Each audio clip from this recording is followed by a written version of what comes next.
Witajcie w Gospodarczej Lupie z Markiem Meissnerem. W dzisiejszym programie koniak to trunek rosyjskiego ludu pity ustami jego przedstawicieli, a w niektórych regionach nie przelewa się załamanie wpływów. Historia o tym, jak rosyjskiego ministra finansów z delegacji do Chin wyrzucono. Kolejna historia prawdziwego rosyjskiego Rosjanina. Marek opowie również, dlaczego Rosja jest lepsza dla swoich oligarchów niż Iran, a na zakończenie perskich dywanów nie będzie? Dlaczego? Zapraszamy. Dzień dobry kochani, dzień dobry Marku, witam ponownie. Dzień dobry Mateuszu, dzień dobry Państwu, ciekawe tematy tu mamy. Jesteś bardzo niziutko, masz małe krzesełko chyba dzisiaj. O, tak. No to troszeczkę się potem poprawię, że tak powiem, ale tutaj niestety wyżej nie można. Jest super. Słuchajcie, witamy w kolejnym odcinku Lupy Gospodarczej. Jak co środę o 17:00. Marek jeszcze będzie raz gościem w tym tygodniu. Marku, czy ty wiesz, jaką częścią jesteś kremlinkowego programu telewizyjnego? Bo to już można nazwać telewizją niemal. Zobacz, 7 dni z Kremlinką. Ty masz swoją lupę gospodarczą w środę o 17:00, ale widzowie, którzy oglądają po raz pierwszy, mogą zobaczyć, że tych programów jest bardzo dużo. Będzie można cię zobaczyć najprawdopodobniej jeszcze w niedzielę, więc gorąco zapraszamy wszystkich, którzy jeszcze nie subskrybują naszego kanału, aby kliknęli, zaznaczyli dzwoneczek, żeby móc patrolować i przeglądać nasze treści. A teraz oddaję ci głos, bo bardzo dużo się dzieje. Tak, bardzo dużo się dzieje ciekawych rzeczy. No tak, stare przysłowie komunistyczne mówiło, że szampan to jest trunek ludu pracującego pity ustami przedstawicieli. No cóż, mamy dokładnie to samo z koniakiem. I znowu w Rosji, a co się tam stało takiego? Ano stało się tam coś takiego, że okazało się, że rządowe zamówienia Wydział Eksploatacji Budynków Północno-Zachodniego Okręgu Federalnego. I to co to jest? To jest taka jednostka strukturalna administracji prezydenta Federacji Rosyjskiej. I co się okazało? Okazało się, że taka jest aukcja, która musi być zamknięta do 3 czerwca. Już ona została praktycznie obsadzona. No tak 628 tysięcy rubli. Tylko na truneczki, to dobre truneczki, a jak żeby inaczej. I co ale tutaj mamy na 26 tysięcy rubli to nie jest jakaś duża kwota, czy to nie o miliony chodzi? Tutaj mamy taką kwotę, to jest tylko i wyłącznie na takie prezenciki, bo w ogóle, no to cóż, no tak, jakby tu powiedzieć, ja się odwołam do zeszłorocznych zestawień tejże struktury. Na samo jedzonko $1 000 000. A ile tam ludzi może pracować? Bo to może... Nie, to jest dla samego ścisłego kręgu. To dotyczy mniej więcej góra 50 osób. No to dobre posiłki za milion. Dobre posiłki. I cóż tam wtedy zamawiano? Tam wtedy zamawiano, jeżeli chodzi o jedzonko, pasztety strasburskie, trufelki zamawiano. I teraz będzie ciekawostka. Rosja jest producentem doskonałego kawioru, prawda? Astrachańskiego, nie? Tak. A tam przybywał kawior z Iranu. Nie wierzono?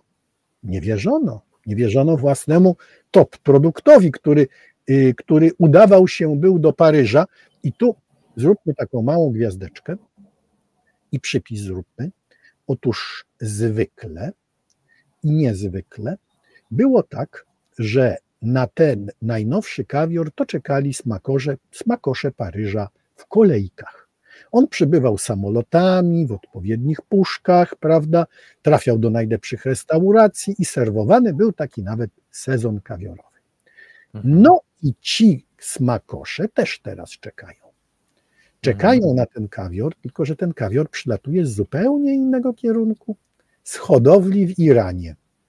co jest bardzo ciekawą rzeczą, ponieważ na Iran są nałożone sankcje. No po prostu cholera jasna, nie można żyć bez kawioru. Nie można żyć bez kawioru, jak nie rosyjski, to irański. Ale ten kawior rosyjski nie przybywa, nie.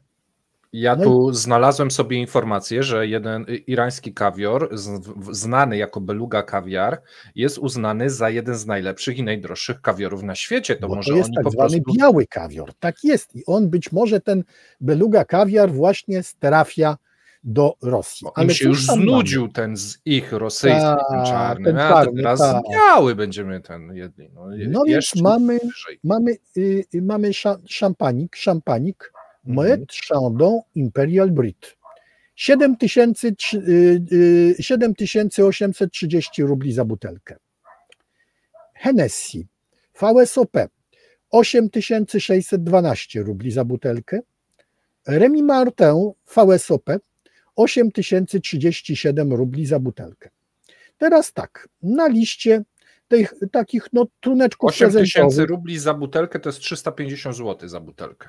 Tak, to jest na tej liście truneczków prezentowych, takich, to jest 20 pozycji, martini, koniaki, likiery, gina, tequila, najtańsza, 1500 za butelkę i więcej. Ale uwaga, teraz jedna ciekawa sprawa. Jak to przybywa? Zdziwią się Państwo. Otóż pośrednikiem przynajmniej w jednej transakcji była firma polska.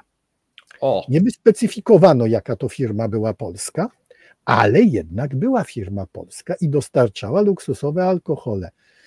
Cóż, szkoda, że wywiadu nie było po drodze, mógłby się tym ktoś zatruć, prawda?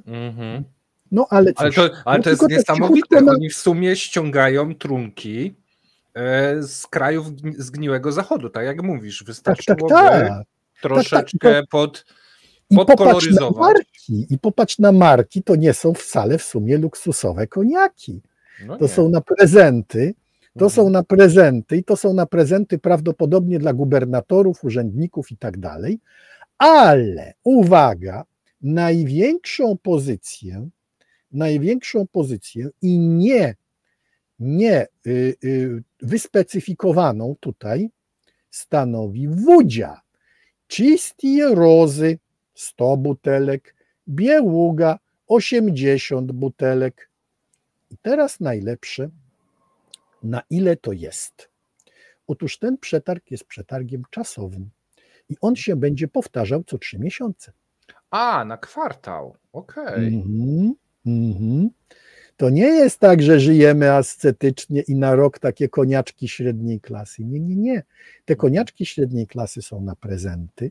Dla nas jest kawiorek. Nie wiemy, jak dobre koniaki będą pite, ponieważ tamte przetargi dla samej elity są jednakowoż utajnione. Nawet tam. Ale w zeszłym roku była mowa, że i to była afera, o której pisała brytyjska prasa, że pojechała najstarsza whisky, pojechał między innymi Talisker 50-letni, przez jakiegoś pośrednika i tenże Talisker prawdopodobnie trafił do Rosji i trafił do Rosji w bardzo dużej liczbie 50 flaszek. To jest 50 flaszek 50-letniej whisky, to są naprawdę bardzo duże sumy. Myślisz, że cena mieszkania? Myślę, że tak. I to takiego lepszego w Warszawie. I tak myślę, że to nie tylko było, bo to samo twierdzą Francuzi, że najlepsze koniaki też tam trafiają. I to są te przetargi właśnie, i to są te przetargi niejawne, i to są właśnie te przetargi tej jedynej struktury, czyli Wydział Eksploatacji Budynków Północno-Zachodniego Okręgu Federalnego. Okay. To jest tylko to. Tylko to robi te przetargi i tutaj jest naprawdę, no cóż, kremlowscy lubią sobie pożyć i lubią sobie pożyć luksusowo. Ja widzę, co ty zrobiłeś.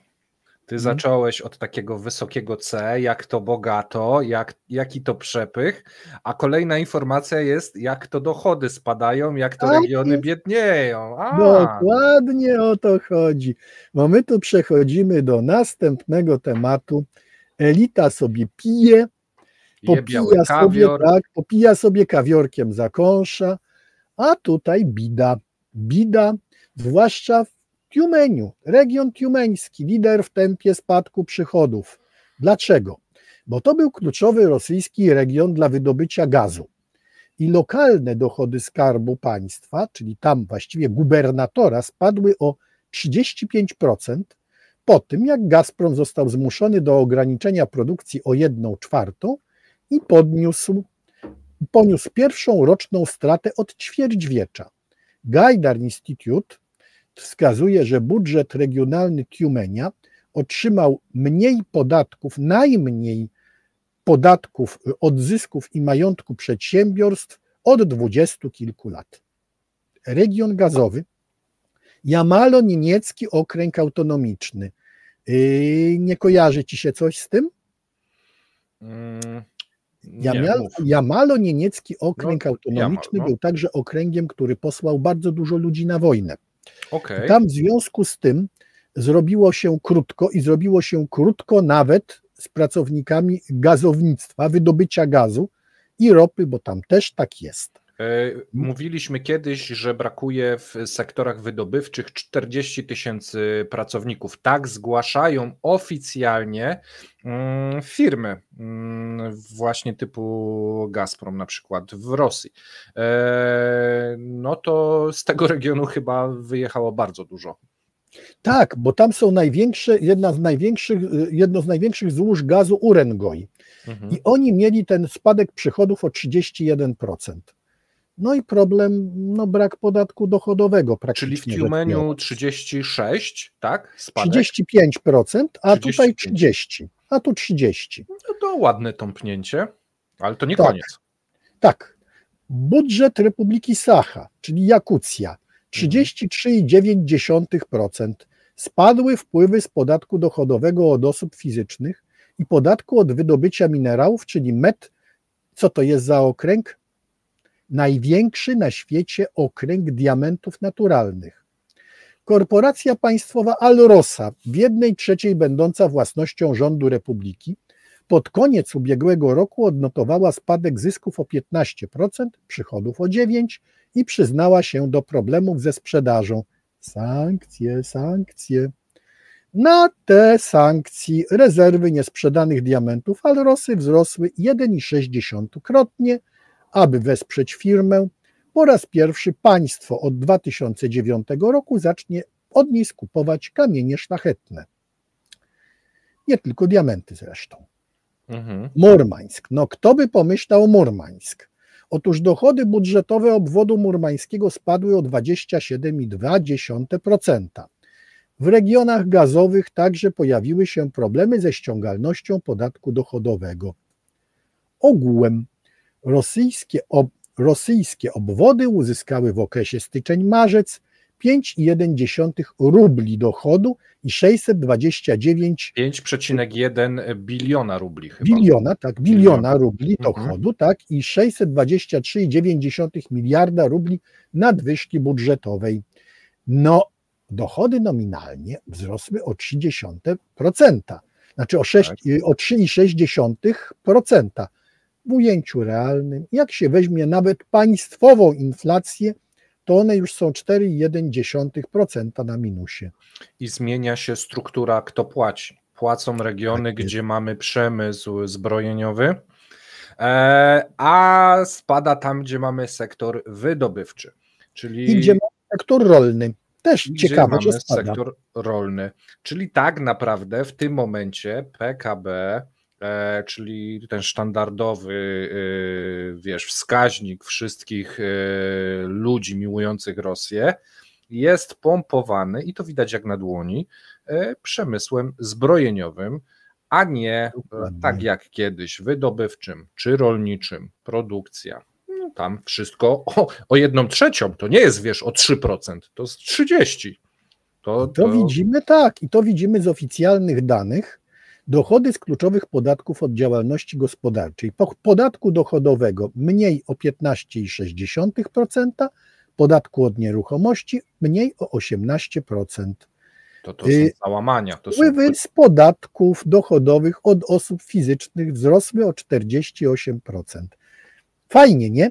Ale teraz dlaczego? Teraz żołnierze, pracownicy fabryk, logistycy, którzy też dostali podwyżki po 50%. Ciekawostka, czy ty wiesz, że te wpłaty dla kontraktowych są opodatkowane i liczą się do podatku dochodowego? No oczywiście, no to jest, wiesz, no pensja. Te 210 tysięcy rubli, co oni dostają na start, to jest opodatkowane i można bardzo łatwo wskoczyć w wysoki próg podatkowy w Rosji, ponieważ on jest ustawiony nisko. Czyli państwo daje ci marchewkę, ale z tej marchewki ci odkrawa mniej więcej 40%, 38%. Cudownie. Cudownie, no. Ciekawe, co na to ich minister finansów, pomimo takich zabiegów, ma pewnie problemy, żeby zszyć te wszystkie dziury, które się tworzą po drodze. I jeszcze, że kontynuować, w ogóle możemy dołożyć, prawda, Aleksandra Derugina, kierownika Laboratorium Polityki Budżetowej w Instytucie Gajdar. Wpływy podatkowe nie napawają optymizmem. Jeżeli ta tendencja utrzyma się do końca roku, mogą skutkować wzrostem nie wyższym niż stopa inflacji, mówię o oficjalnej. Jeżeli chodzi o fundusz, o wzrost wpływów z podatku dochodowego od osób fizycznych, to on jest spowodowany inflacją, brakiem bezrobocia i to powoduje podniesienie poziomu wynagrodzeń, ale tylko nominalnie. Także dostajemy więcej w podatkach, ale dostajemy mniej. Dostajemy mniej, przeliczając o stopę inflacji. Dobrze. Dokładnie. Tak. Dokładnie. A minister finansów Anton Siłujanow sobie do Pekinu razem z delegacją pojechał, po czym się okazało, że on jest tam, kurde, w ogóle niepotrzebny. Na rozmowy z Chińczykami i to z resortami gospodarczymi poszli na przykład siłownicy z wywiadu poszli, Ministerstwo Gospodarki poszło, no bo promyślność poszła, prawda? Nie poszedł minister finansów. Co zrobiono z ministrem finansów? No właśnie, co tam się stało? Wsadzono go do autobusu z dziennikarzami. Na wycieczkę. Aha, tak, żeby na wycieczkę. Odpowiadał. Tak. Okay. I wysłano go na tour po rosyjskich inwestycjach i siedzibach w Pekinie. To wszystko nagrał propagandysta pełniący obowiązki dziennikarza Paweł Zarubin. I tenże sam Paweł Zarubin napisał na Telegramie, że to wszystko było dla Siłanowa niespodzianką i powiedział tak: no różne przypadki się zdarzają, mogę tam pójść, tylko właściwie nie wiem po co, właściwie to mnie to nie obchodzi. Chcesz mi powiedzieć, że najważniejsza delegacja rosyjska, jaka pojechała do Chin od chyba zawsze, taka wizyta ostatniej szansy, gdzie jadą po co? No bo brakuje im pieniędzy, brakuje im kasy, po prostu w każdym miejscu brakuje im kasy i w trakcie negocjacji po prostu minister finansów nie został zaproszony na te negocjacje. Tak jest. Zajmował się obwoźnym torem z dziennikarzami. Okej. Brzmi jak sukces. Brzmi jak bardzo... Ale możemy nawet powiedzieć, dlaczego tak się stało. Dlaczego? Dlatego, że Siłujanow jest bardzo przeciwny handelkom z dwoma organizacjami. Jest bardzo przeciwny handlowi z Hamasem i tu trzeba powiedzieć, że Hamas był już w Chinach, w Pekinie, było przywództwo Hamasu, a mało tego, do Moskwy przyjechała delegacja Hamasu i rozmawiała z ministrem gospodarki. Po co minister gospodarki będzie rozmawiał z Hamasem rosyjskim? No tak, oczywiście z ministrem obrony i z ludźmi z wywiadu. Co się tam stało, to nie wiemy. Za to wiemy, bo pochwalili się talibowie, którzy się pochwalili rozwijającym się handlem z Rosją. Jak to było? Talibowie, MSZ Talibów pochwalił się, że handel z Rosją wzrósł 5-krotnie. Szef rosyjskiego centrum biznesu w Afganistanie, który jest talibem, Rustam Kabibulin, zapowiedział zwiększenie wolumenu handlu między Rosją a talibami, czyli Afganistanem. Według niego obroty handlowe przekraczają obecnie $1 miliard, podczas kiedy w 2022 roku liczba ta wynosiła 170 milionów. Kabibulin wyjaśnił, że głównymi obszarami handlu są gaz, produkty naftowe, mąka i olej słonecznikowy. To właściwie jest przywożone do talibów. To pytanie, czym talibowie płacą i jak to wygląda, dlaczego? Bo oficjalnie talibowie są uznawani za terrorystów w Rosji, ich działalność jest zakazana, a Nadjeżda Keworkowa, to jest taka dziennikarka, która to wszystko wykryła, jest sądzona za rzekome uniewinnianie talibów. I przy tym wszystkim przedstawiciele talibów przyjeżdżają oficjalnie z wizytami do Rosji. Tak, nawet pokazywaliśmy zdjęcia, tak, gdzie z oficjalami rosyjskimi normalnie spotkania i tak dalej, więc o co w tym wszystkim chodzi? Obecnie są delegacja talibów na forum islamskim w Kazaniu i teraz najlepsze.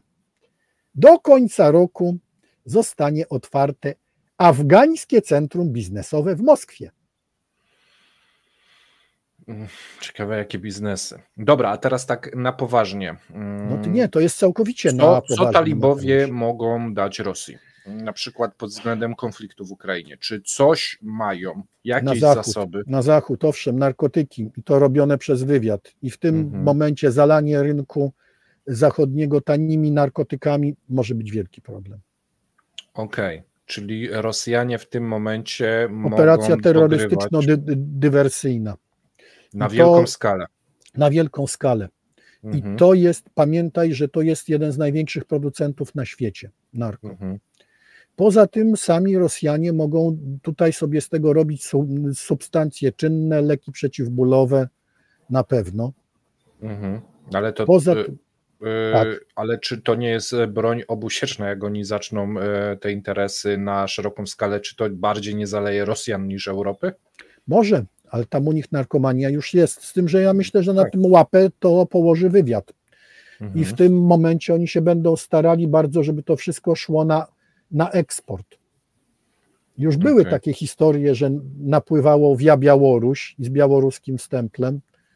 Pamiętajmy o tym, że Rosjanie mają dobry przykład, do czego to prowadzi w dywersyjnej akcji fenantylowej robionej przez Chiny.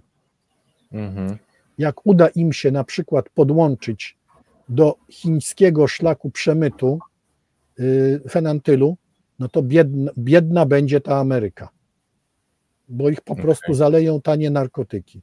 No i trzeba będzie znowu bombardować, a Rosjanie będą wtedy ustawią się w pozycji obrońców biednego ludu Afganistanu.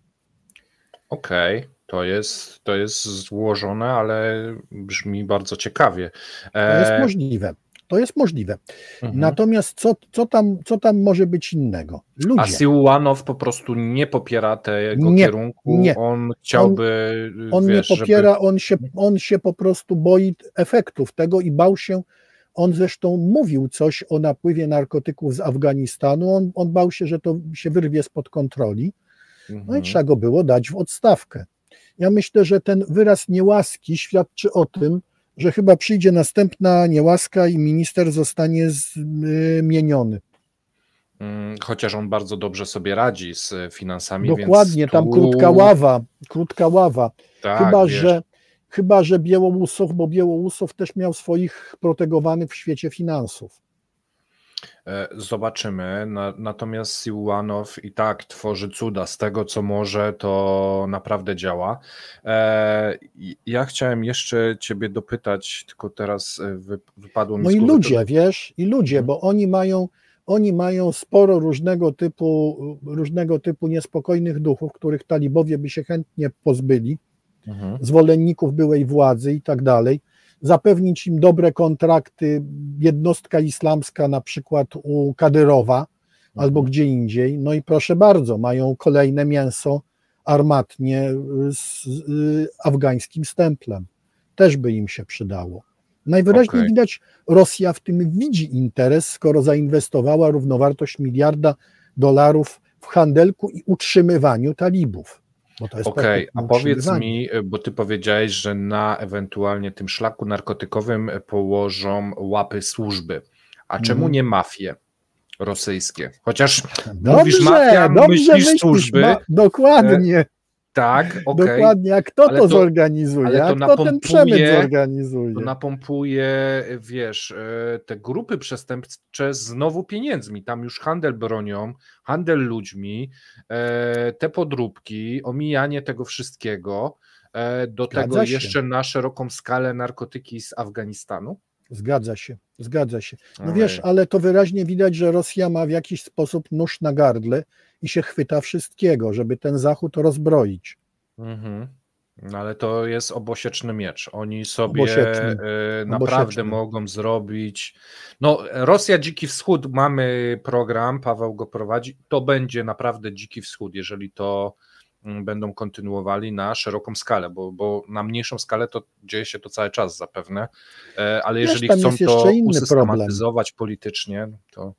Tam jest jeszcze inny problem. Sojusznik. Jak to zacznie płynąć też w drugą stronę, na wschód.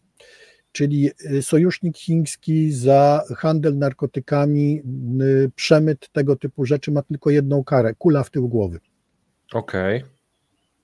I się może bardzo zdenerwować, jeżeli tego zacznie napływać do niego za dużo. A w tym momencie to kontroluje, tak? Trzyma narkotyki z Afganistanu daleko od siebie. A dlaczego oni się umawiają z krajami Azji Środkowej, też z tamtejszymi służbami? Chodzi o kontrolę gangów i szlaków narkotykowych. I jak było teraz spotkanie z Mongołami i te ćwiczenia, bo ciekawa historia, były ćwiczenia chińsko-mongolskie, na które nawet obserwatorów rosyjskich nie zaproszono. Ćwiczenia wojskowe. I teraz taka sprawa, że tam również przy okazji niejako przygotowania do tych ćwiczeń została nawiązana współpraca między służbami Chin i Mongolii. No oczywiście też Rosji do tego nie poproszono. Moim zdaniem, i nie tylko moim, chodzi w bardzo dużej mierze o narko. O to, żeby nie napływały via Mongolia. No dobra, czyli tam uszczelnienie, a Kazachstan? Kazachstan też z Chińczykami. Cała Azja Środkowa przecież. No tak. Turkmenistan, Uzbekistan, Kirgistan, Kazachstan, oni przecież tam te wielkie programy strukturalne uruchamiają. Obiecali jako pierwsze równowartość $10 miliardów, koleje w Kazachstanie, koleje w Kirgistanie, w ogóle wielki szlak kolejowy przez te wszystkie były republiki, przemysł. Ostatnio się wymknęło tak jednemu z sekretariatu spraw zagranicznych, urzędnikowi KC, że oni o wiele wyżej sobie cenią Azję Środkową niż Afrykę, bo to są w jakiś sposób chińscy bracia, więc to ich bardzo natchnęło, wiesz, optymizmem. Oczywiście przeciek był zaplanowany, ale wiadomo, o co chodzi. Zwłaszcza, że teraz Chińczycy muszą bardzo uważać po tym, jak wyciekło do internetu wiele nagrań o tym, jak oni traktują Afrykanów w swoich inwestycjach. My nie pokażemy tych filmików, ale może krótko opowiem. Chińczycy biją pasami, bambusową pałką, skulonych Afrykańczyków.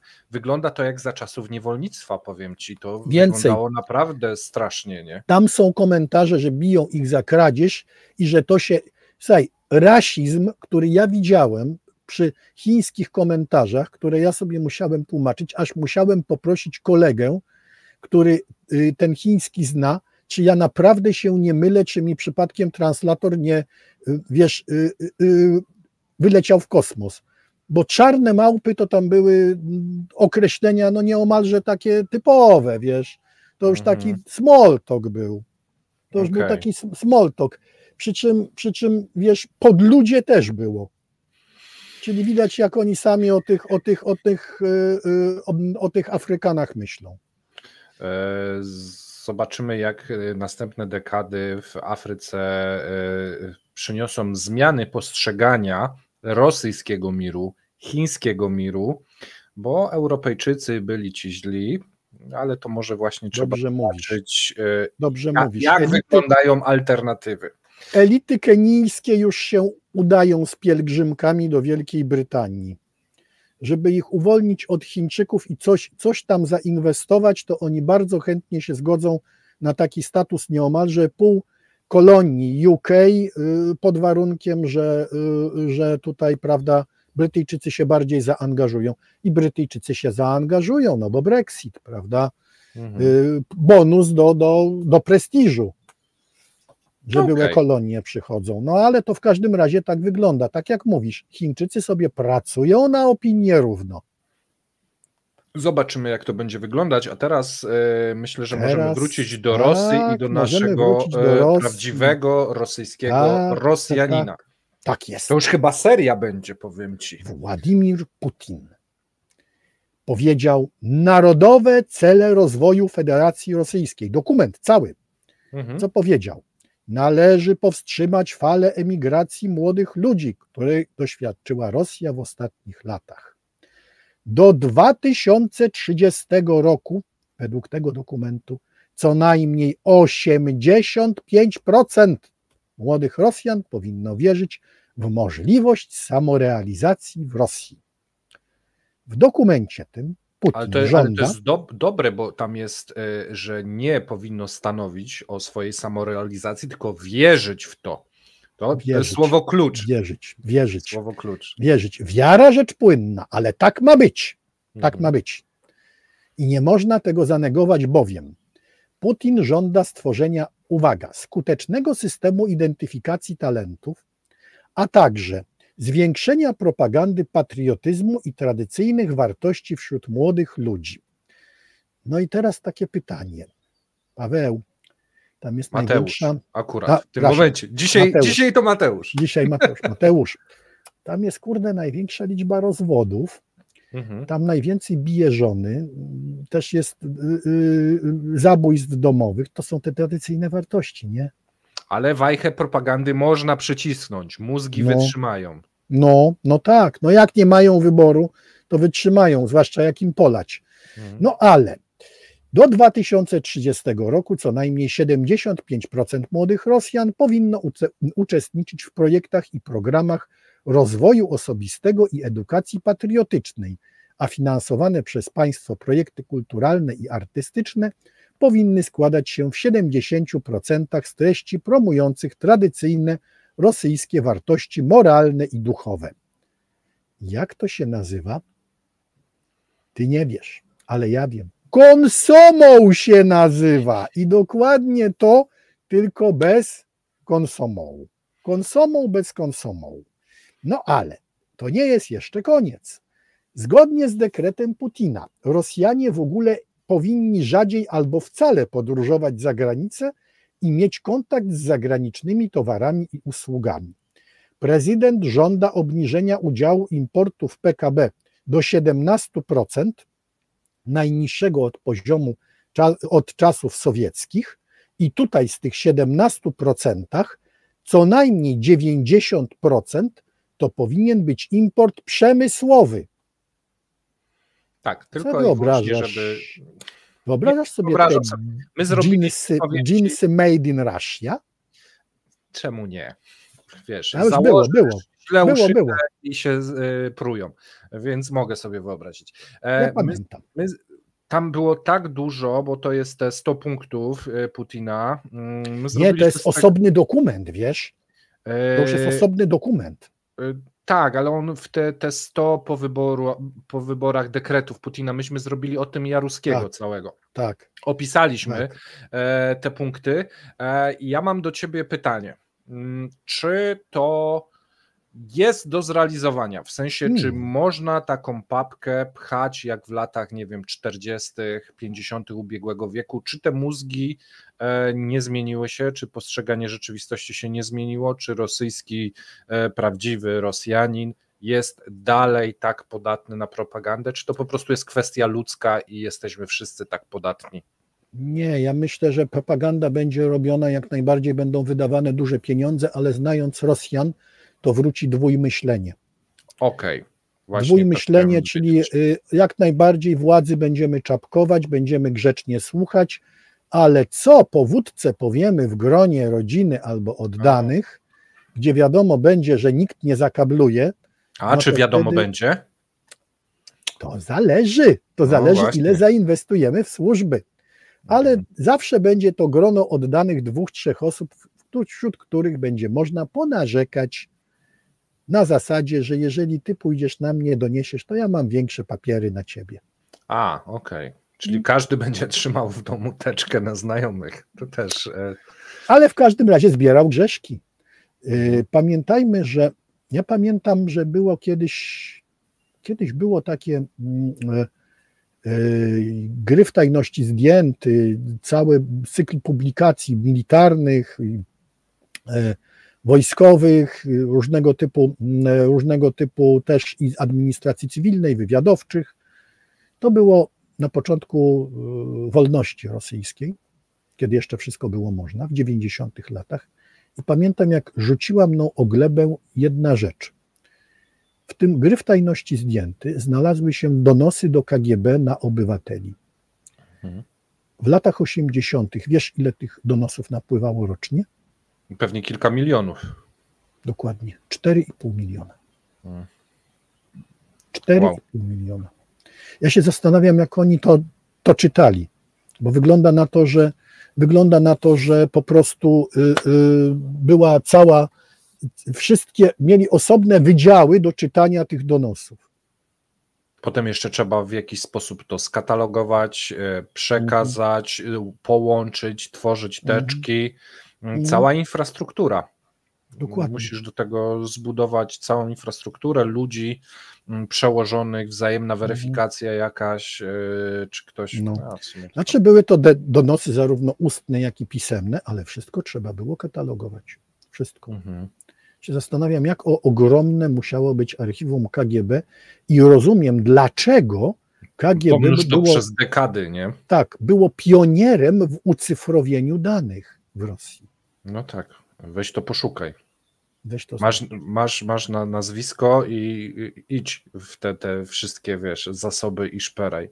Nie do ogarnięcia. Ale to ile pracy myślisz, że całe te zasoby tych donosów zostały przeniesione do cyfrowych bibliotek?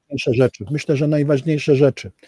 Poza tym, o tym, że było tego za dużo, opowiada stary kawał rosyjski, o tym, a właściwie radziecki, o tym, jak to wyglądało, że światowe telewizje zrobiły program mój najważniejszy dzień w życiu. No i telewizja amerykańska spytała pewnego człowieka z Ameryki, on powiedział, najważniejszy dzień w życiu, no to wtedy, kiedy zmarł mój wuj i zostawił mi 2 miliony. Spytano Francuza, no najważniejszy dzień w życiu, kiedy moja narzeczona powiedziała mi tak. Spytano Rosjanina, no tak, listopad, leje deszcz, humor pod psem, no rozmowa z prokuratorem też była nieprzyjemna i nagle walenie do drzwi, no tak, to oni, otwieram, Iwanowicz?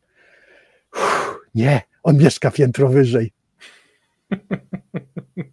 Ja myślałem, że puenta będzie coś na zasadzie, że się archiwum spaliło i że się dowiedział. Ale to mniej więcej błąd w danych, wystąpił błąd w danych. Okej. No to tak to wyglądało. No. Dobra, to może do następnego tematu troszeczkę z Iranu. Ale. Jeszcze, bo tu mamy jeszcze ciekawostki. Poza importem ma wzrosnąć udział turystyki krajowej aż do poziomu 5% PKB. To akurat jest możliwe. To jest możliwe, jeżeli się nakaże. Nie będzie chciał na świecie, więc będą jeździli po kraju. Tak jest. Ale tutaj jest do tego puenta. Jest do tego puenta, mianowicie taka, że już się zaczęło. I co już się zaczęło? Zaczęło się blokowanie pewnych określonych treści na YouTubie na prośbę Roskomnadzoru. Kanały Oglądaj w Wołgogradzie i Szkoła Poborowa. Filmy, zablokowane filmy o tytułach Kryminalność pomoże ci uniknąć służby. Jak ukryć się przed wojenkomatem? Prawidłowo unikaj wojenkomatu. Z radami, jak uniknąć mobilizacji. Czy ty miałeś okazję obejrzeć któryś z tych filmików? Tak. Miałem okazję i rzeczywiście tam są sposoby, przy czym te sposoby bardzo przypominają znane nam sposoby z czasów C i K monarchii na uniknięcie służby. To rzuć jeden, tak dla ciekawostki. No rzuć jeden taki, no niestety trzeba się jednak poświęcić. Trzeba się jednak poświęcić i załatwić sobie lewe papiery na zakażenie. Wirusem HIV? Nie, HIV to bardzo źle wygląda. WZWB, WZWC. Okej. I to był najpowszechniejszy sposób, dlatego że taki człowiek praktycznie brał Prigorzin do swoich, ale w tej chwili to jest problem, bo nie można załatwić dostatecznego poziomu higieny. Okazuje się, że Prigorzin potrafił, a oni nie chcą mieć w służbie ludzi, zwłaszcza z WZWC i to rozwojowym, i w związku z tym odraczają im. A jak odraczają im na rok, to przez ten rok to można wiele zrobić. No tak, zawsze można czekać, że się skończy, nie? No tak, albo można uciec. Albo można uciec do Kazachstanu, czy tam gdzie indziej. Jeżeli masz odroczenie i to odroczenie, dostaniesz bumagę z odroczeniem, to możesz już granicę przekroczyć. No to też jest ciekawe. A jeżeli chodzi o zapalenia wątroby, to przez krew się zaraża, czyli jakakolwiek rana, coś tam tu stwarza zagrożenie? To jest jedno, poza tym higiena osobista, poza tym talerze na przykład niedomyte. Okej, no to myślę, że to akurat w Rosji to się tam na froncie tak może zdarzać, nie? Zwłaszcza w służbie przygotowawczej, prawda? No to wiadomo. No WZWC także drogą płciową się przenosi, także tutaj też. No ale to już nie, może nawet nie, bywają, różne rzeczy się dzieją w rosyjskich służbach wojskowych, zwłaszcza na skutek dziedowszczyzny. Tak. Czyli głównym tym to powinny gdzieś, jeżeli statystyki są publikowane i będziemy widzieli, że dramatycznie rośnie... Nie są publikowane. No właśnie, ale gdybyśmy... Ja sprawdziłem, nie ma żadnych statystyk na temat tego typu zachorowań. Zniknęły też statystyki dotyczące zachorowania na HIV. Tak. Tu prośba do Rewana, szykujemy kolejny materiał odnośnie medycyny, odnośnie chorób zakaźnych. Wiem, że bardzo dużo szuka materiałów o koloniach trędowatych, więc już teraz zapraszamy, jeżeli nam się udało nagrać. Co ciekawe, zaczynają znikać i to mi dali cynk ludzie, którzy się tym zajmują zdrowotnie, ze Szwecji zaczynają znikać rosyjskie statystyki dotyczące, uwaga, malarii oraz różnych rodzajów nowotworów. I to mi ludzie ze Sztokholmu powiedzieli, że to jest jednoznaczny sygnał, że Rosja traci nad tym kontrolę. Wiesz co, z nowotworami wykrywalność drastycznie spada i to mówiliśmy właśnie w programie, gdzie oczekiwania zamiast kilku tygodni mogą trwać kilka lat, a to jest w wielu przypadkach nowotworów wyrok śmierci. Tak, wyrok śmierci. No nie ma co udawać, tak jest i tutaj prawda nic się z tym nie zrobi. Także firma hostingowa poinformowała właścicieli kanałów na YouTubie, że otrzymała prośbę o usunięcie tych treści z Roskomnadzoru i tenże Roskomnadzor twierdzi, że filmy przedstawiające unikanie mobilizacji oraz inne treści opozycyjne naruszają rosyjską ustawę o informacji. No tak. Naruszają, bez wątpienia, naruszają. Jak żeby inaczej. Okej. No dochodzi do tego, że żeby uzyskać odroczenie, tak jak w czasach Szwejka, ludzie się godzą na łamanie ręki albo na przykład na strzaskanie stopy.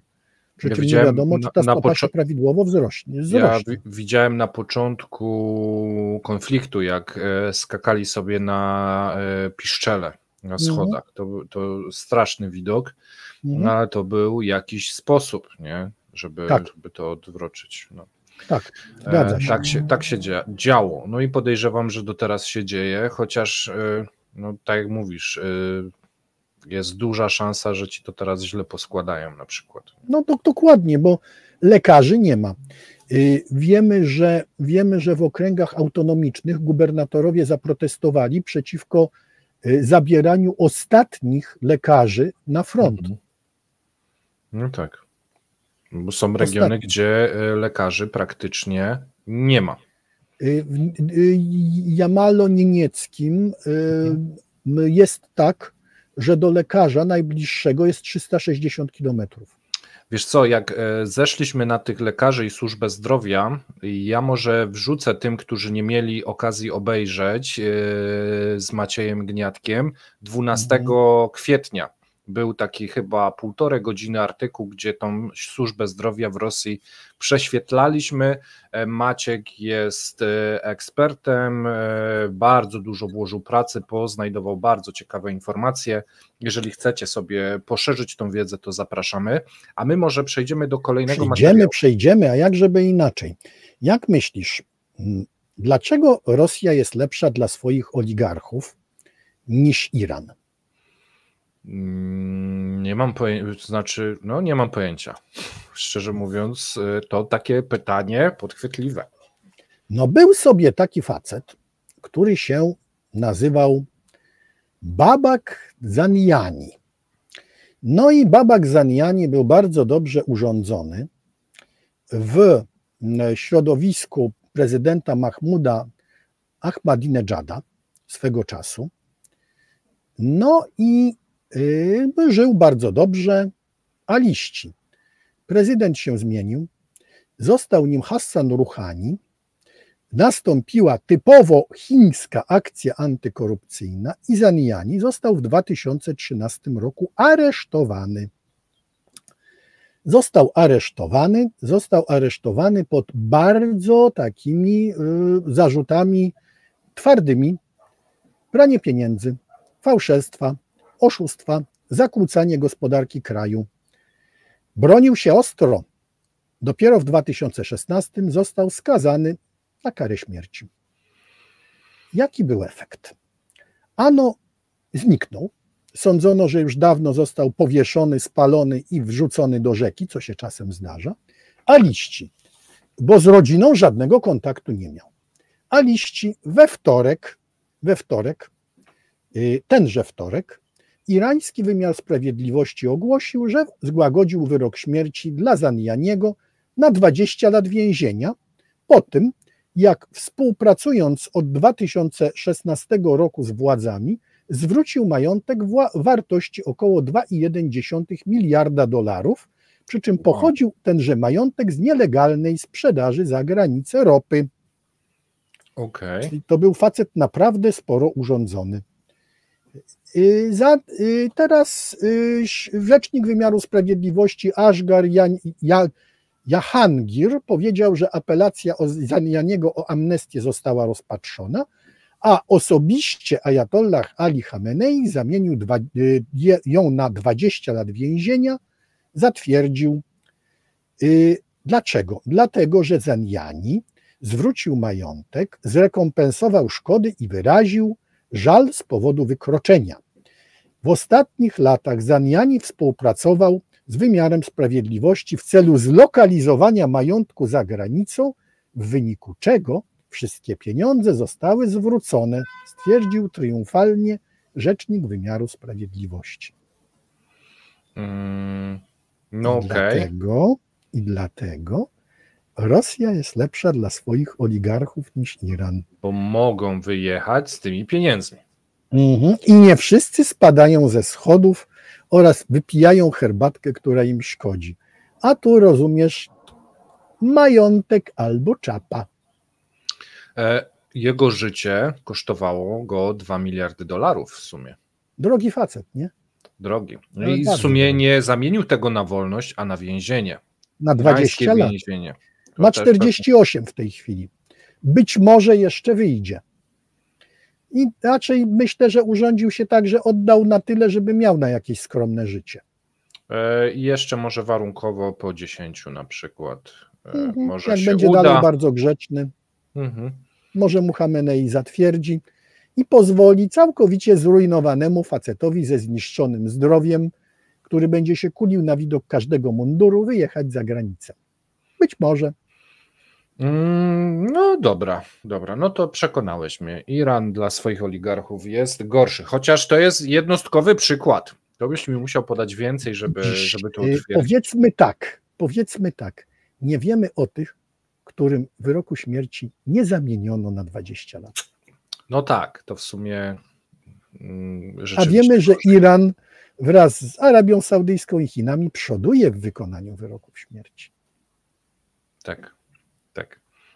Dobra, a na zakończenie chciałeś coś wspomnieć o perskich dywanach. Dlaczego nie Perskich będzie dywanach. i gdzie? W perskich dywanach dlaczego? Lubimy bardzo. Jest taki Kaszan w środkowym Iranie, główny szlak karawan, jedwabne dywany na całym świecie, ale dlaczego?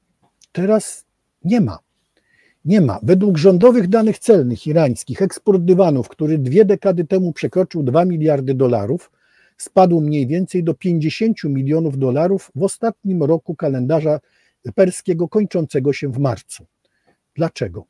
W obliczu niemal rudymentarnej liczby turystów i rosnących trudności w dokonywaniu transakcji międzynarodowych, irańskie dywany nie są sprzedawane, a niektórzy tkacze pracują za $4 dziennie, ponieważ jest nadpodaż. Bardzo łatwo jest, jeżeli człowiek ma jakikolwiek dostęp, kupić w Kaszanie, głównym centrum dywanowym Iranu, nawet najpiękniejszy perski dywan, Isfahan czy inny. Można natychmiast, od ręki, ile się chce. Bez problem z tym, jak za to zapłacić, żaden bank nie honoruje, i z wywiezieniem tego. Także praktycznie, jak powiedzieli ludzie z Isfahanu, Ali Faes, właściciel jednego ze sklepów i zarazem centrów dywanowych w Kaszanie. Amerykanie byli jednymi z naszych najlepszych klientów. Dywan to produkt luksusowy, ale chętnie je kupowano i robili bardzo dobre zakupy. Niestety zostało to przerwane, a jakiekolwiek połączenie między naszymi dwoma krajami zostało przerwane, zniknęło. Przemysł tkacki dywanów w Kaszan został wpisany na listę Światowego Niematerialnego Dziedzictwa Kulturowego UNESCO. Wielu tkaczy to kobiety, a umiejętności potrzebne do tkania w języku perskim są przekazywane ustnie z pokolenia na pokolenie, a wykorzystywane takie materiały jak liście winorośli, skórki owoców granatów i orzechów włoskich do wytwarzania barwników do nici. Wykonanie jednego dywanu może zająć nawet pół roku, a będzie to jeden z najpiękniejszych dywanów na świecie. A czy nie jest... Tych dywanów nie będzie. Nie jest tak, że po prostu taniocha zalała świat, chińska? Tak jest, dokładnie chińska taniocha zastąpiła, właśnie tu jest centrum produkcji dywanów perskich w Shenzhen, przed czym nie mogą się bronić Irańczycy. I tu mi taką gwiazdeczkę podrzucił człowiek, który Chiny dobrze zna, powiedział: słuchaj, to może być jeden z powodów, dla których wtedy chińska delegacja pojechała z Iranu z niczym. Aha, że po prostu... Masowe podrabianie przez Chińczyków z bardzo kiepskich, tanich materiałów dywanów perskich i nadawania im metki, że one zostały wykonane w Iranie. Ile kosztuje oryginalny dywan perski? Isfahan. Napisz Isfahan. Ile kosztuje oryginalny Isfahan, bo to jest taka... Isfahan perski.